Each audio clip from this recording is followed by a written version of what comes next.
be crazy as hell, but it feels to me like there might be no more important single resource in all of Raid Shadow Legends than legendary skill books, man. So what is up, guys? This is Cobb. Welcome to the account of Mr. Sinking Tree. Had to check the name there real quick. This is an account takeover session, but I wanted to split this one off into a separate video and a separate topic and talk about how you definitely do not want to be spending your legendary skill tomes and some good habits that you can build on your account for actually spending them to make sure that you're just not wasting them. As a quick pop quiz, can anybody go ahead and take a guess actually as to what legendary champion or champions you think are booked or have been booked up fully on this account, man? Take a wild guess. With I guess the only clue being that this account is kind of stuck in like the mid-level dungeons, stage 14, 15, 16-ish across most of the dungeons, and is really struggling to progress. Alright man, time's up. It's bloody White King Narses. White King Narses has eaten up every single legendary skill book on this account so far, which is oi to say the least. Not that White King Narses isn't like an incredibly powerful champion, but we're going to touch on why that is. Really not good, where I would recommend that the skill books actually go on this account, all of that good stuff in just a sec. If you were looking to create a new Raid Shadow Legends account, then the time is now, man. Simply click on the beginner promo link, which you can find down below at the top of the video description box, man. Use that link to set up your new Raid account, and on that new account, you're going to get yourself Corrado Fox Hunter as your starter legendary as soon as you're done with the in-game tutorial, the triple hit at A1, or absolutely saucy, and then you're going to grab a whole bunch of free epic champions as well as you level up your account. Insane S tier epic champions, by the way, very good nerds, and all you got to do is be signed out of Plarium Player on your PC, click on the link down below, use it to create a new account, and jobs are good. This right here is the webpage that beginner link down below will take you to, and the webpage that you want to use to create your new account. And as soon as you're done creating your new account and get through the tutorial, Corrado will show up in your inbox. Best beginner promo link on, make sure that you get it used. Okay man, White King Narses, absolute just 10 out of 10, like just a god really when it comes to arena. His kit lends itself very nicely to that. Block revives, big damage. That really is issue number one with White King Narses, is that he's very much a PvP specialist, man. PvE areas of the game, I mean, he can smack stuff, he can do some damage, but he's not bringing boss killer utility. He's not like a multi-hitter that controls 10 meter for use into Finite, right? He doesn't bring like a ridiculous amount of AoE damage that he can spam for killing spiderlings in Spider's Den. He doesn't bring decreased attack for things like Ice Golem, etc, right? He's not that great into PvE, and so a little bit of a dud to be booking up, honestly. When the early game, or you're in like such an early game state on your account like this, most arena battles are kind of over in like 2 turns, you know what I'm saying? And so even getting the cooldown reduction on White King's skills at this stage of like a level 50 account, it's just not worth that much, man. And this is how you got to be thinking about who you are booking on up. Now, another pitfall that you can fall into as well is champ like Syl of the Drake's a great all-rounder legendary, right? She brings a good amount of healing, she brings a revive, AoE stun, that kind of thing. But Syl is very much like a 7 out of 10 champion into many areas of the game, but she's kind of a master of none, right? Her A1, you can book it up to like a 40% land rate, decreased speed debuff. For 2 turns on the A1 with full books, but 40%, that's just not that reliable, man. You kind of want 100% land rate on big important debuffs like decreased speed, and so not that great. On the A2, she brings a double hitter with a chance to stun, bookable to a 35% land rate on the stun. 35%? Even on a double hitter, more often than not, you're going to stun like, what, half a wave of enemies, you know? It's not that reliable, okay? And stun is a very important debuff to have a super high land rate on when you're using it. Syl of the Drakes is another one of those champs that's solid without skill books, and the legendary skill tomes don't make that much of a difference to Syl's actual impact. Also, she's got a hell of a lot of value in her passive as well, by the way, which doesn't require any books at all. Just healing across your whole team every time she gets a turn. Just build a nice and fast Syl of the Drakes, ideally in something like a Relentless set, so she can get an extra turn every now and again to really spam out this passive, like sometimes double using the passive. And she's good. She just doesn't need the books. And the third pitfall to fall into is just the likes of booking up not very good legendaries. I don't know, man. Like the likes of Skeletor. Really gonna get that much use out of Skeletor? Really?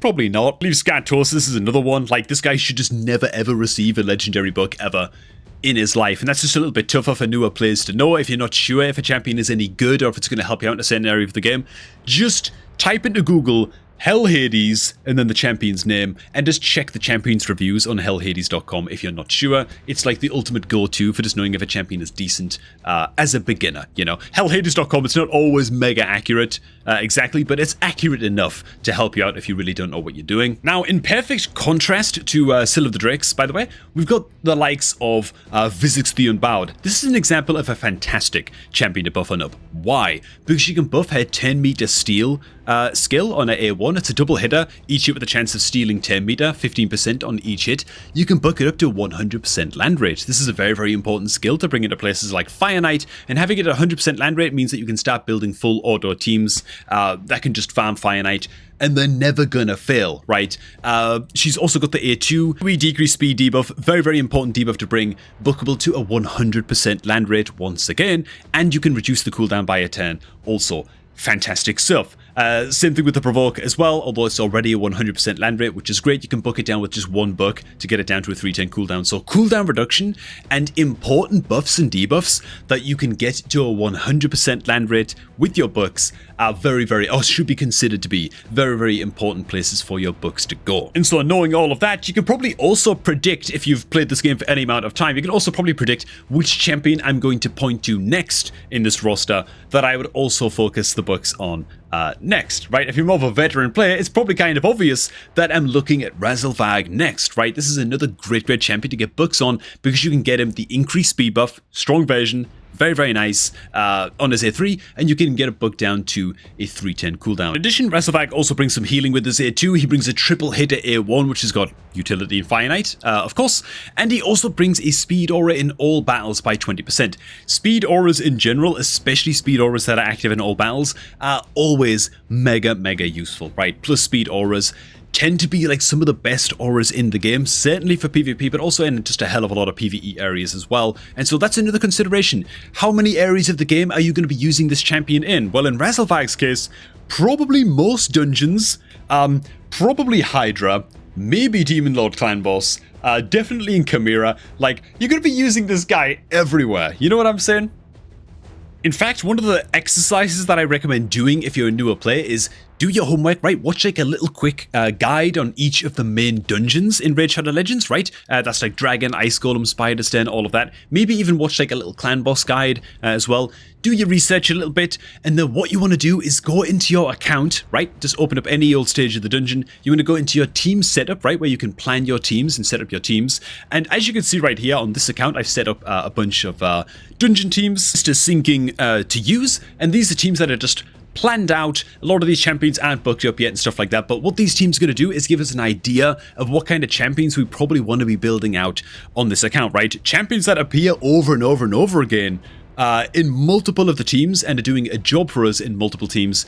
Well, they should obviously be the champions that get skill book priority because they're being used everywhere. Now, the obvious exception to the rule here is that yes, Alice is popping up all over the place, but that's just because she's got a 4-star soul and she's a great AoE nuker, right, for just taking out the waves, and so whatever, we shouldn't really prioritize skill booking the Alice exactly, but the likes of the Razelvag and the Vizix, which we've already touched on, great, like amazing skill book priority on those guys. They're going to offer so much value to us in so many areas of the game. That's not even touching on like the Hydra teams as well, which, you know, spoilers for the next account takeover video that I do, which is also going to be focusing on this account, just digging a little bit deeper into the champion roster. They make an appearance in the Hydra team as well, because of course they do, right? I want to point out as well that all of the tips and stuff that we're covering in this video as well for prioritizing your skill books, of course, apply to epic champions as well. Love to see that we've got a full booked Geomancer on this account, by the way, as a quick aside. Something else that you do want to consider, man, is if I go to the tavern real quick, when it comes to actually like the active spending your skill books themselves, you want to be very careful with how you are spending them when it comes time to spend them. So if we take the Razelvag is actually a very good example for this. In fact, let's start with the Vizix. So the Vizix is the kind of legendary where you kind of just want to fully book her, right? She gets the cooldown reductions on both of her skills as well as the debuff chance and stuff, like we've already covered. Great. But even a A1 is crucial to get fully booked and up for that 100% land rate 10 meter steal on the A1. Very, very important for where you're using physics, things like Spider, Finite, whatever. It's going to get great value. Makes sense to fully book the physics. In fact, spoilers, I think the physics would be the next champion that I just fully book on this account because we're literally one book away. The likes of Razzlevag, a little bit different, right? The A3, it's moving in reverse order. The A3, you can book it all the way down to get the cooldown reduction on an increased speed buff. Great. Very, very valuable. Lovely, you know. The A2, you get that 100% land rate AoE leech debuff if it's fully booked, which is lovely. And you get the cooldown reduction. Makes sense. The A1, damage. Just damage. Don't get me wrong. Damage is solid on Razzlevag. His A1 is a great source of damage. You also get some 10 meter fill from the A1. You want to build the Razzlevag to be as fast as possible, as well as doing great damage, and so the A1 is...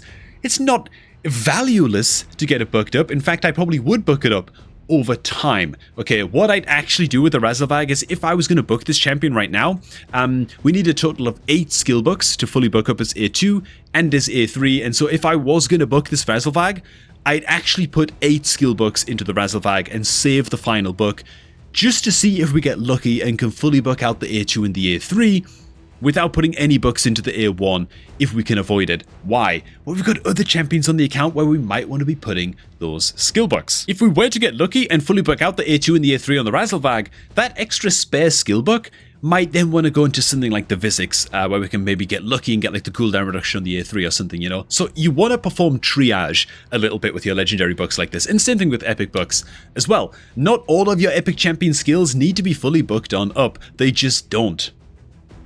Another good example here, that Mr. Sorening, as he's called on Discord, has actually followed this example on, is his Morag. This is lovely to see, right? We fully booked up the A2 for the cooldown reduction.